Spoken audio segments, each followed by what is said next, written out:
नमस्कार। आज की जो सुर्खियां हैं ना, वो सिर्फ एक लिस्ट नहीं है। असल में ये हमारे देश की कहानी का एक बहुत ही दिलचस्प पन्ना है। तो चलिए जरा इसमें गहराई से उतरते हैं और समझने की कोशिश करते हैं कि ये खबरें हमें असल में बता क्या रही हैं।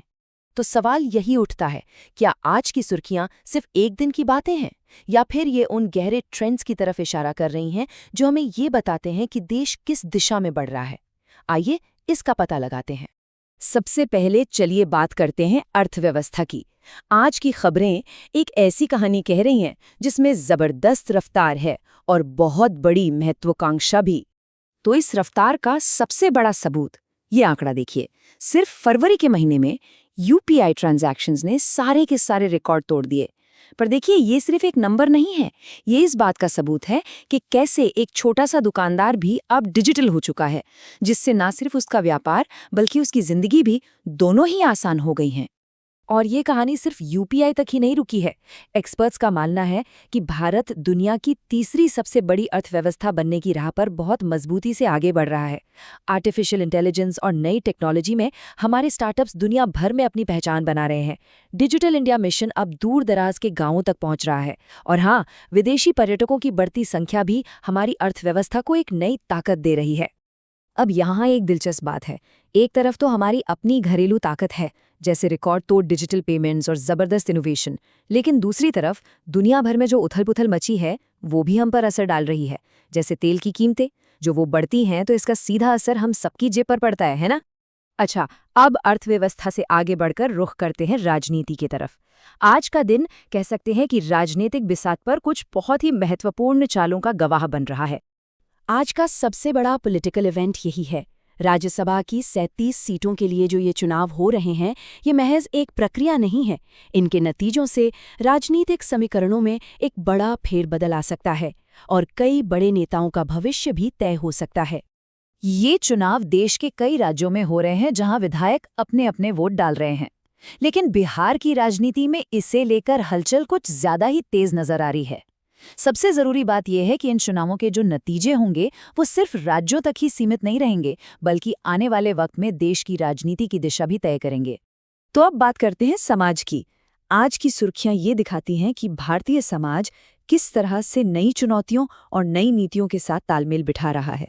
एक बहुत बड़ी सामाजिक बहस इस सवाल के इर्द गिर्द घूम रही है कि हमारे बच्चों की डिजिटल जिंदगी को कैसे संतुलित किया जाए।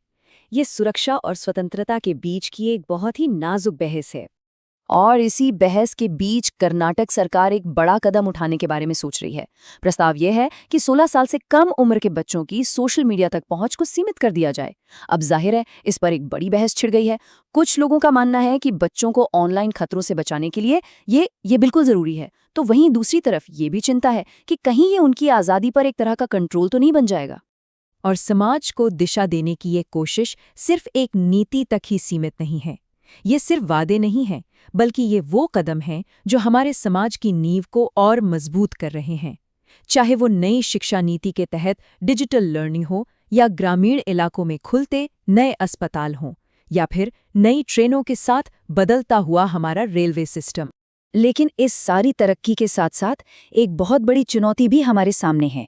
देश के कई बड़े शहरों में प्रदूषण की समस्या एक बार फिर से चिंता का विषय बन गई है, और ये हमें याद दिलाता है कि विकास को हमेशा सस्टेनेबिलिटी के साथ संतुलित करना कितना जरूरी है। चलिए अब देखते हैं कि दुनिया के मंच पर भारत की क्या भूमिका है। आज की खबरें ये साफ दिखाती हैं कि भारत दुनिया से कितना ज्यादा जुड़ा हुआ है। इसका एक बहुत बड़ा उदाहरण है एनर्जी सेक्टर। देखिए, मध्य पूर्व में तनाव बढ़ रहा है और इसी वजह से अंतर्राष्ट्रीय ऊर्जा एजेंसी को बाजार को स्थिर करने के लिए बीच में आना पड़ा। ये घटना साफ तौर पर दिखाती है कि कैसे हजारों मील दूर हो रही कोई भी हलचल हमारे देश में पेट्रोल डीजल की कीमतों पर सीधा असर डाल सकती है। लेकिन अगर पॉजिटिव साइड पर देखें तो भारत का दुनिया से जुड़ाव बढ़ रहा है। देश में आने वाले विदेशी पर्यटकों की संख्या लगातार बढ़ रही है। इससे न केवल कल्चरल एक्सचेंज होता है, बल्कि हमारी अर्थव्यवस्था को भी मजबूती मिलती है। और ये जुड़ाव सिर्फ अर्थव्यवस्था तक ही नहीं है। खेल के मैदान में भी हमारे एथलीट्स अंतर्राष्ट्रीय कॉम्पिटिशन्स में लगातार देश का नाम रोशन कर रहे हैं, जो कि दुनिया में भारत की बढ़ती हुई मौजूदगी का एक प्रतीक है। मनोरंजन की दुनिया में भी ऑस्कर जैसे ग्लोबल मंच पर भारत की मौजूदगी और जुड़ाव लगातार बढ़ रहा है, जो हमारी सांस्कृतिक ताकत को दिखाता है। तो फिर इन सभी खबरों से हम क्या सीख सकते हैं? चलिए, दिन भर की जो मुख्य बातें हैं उन्हें एक साथ समेट कर देखते हैं। तो ये है आज की कहानी का पूरा सार। जरा इस पे नजर डालिए। एक तरफ है उम्मीद और अवसर, तेज आर्थिक विकास, एक फलता फूलता टेक सेक्टर और आधुनिक होती शिक्षा और स्वास्थ्य सेवाएं। और दूसरी तरफ हैं वो चुनौतियां जिनसे हमें मिलकर निपटना है, जैसे कि ग्लोबल मार्केट की अस्थिरता, बढ़ता हुआ प्रदूषण और सोशल मीडिया का बढ़ता प्रभाव।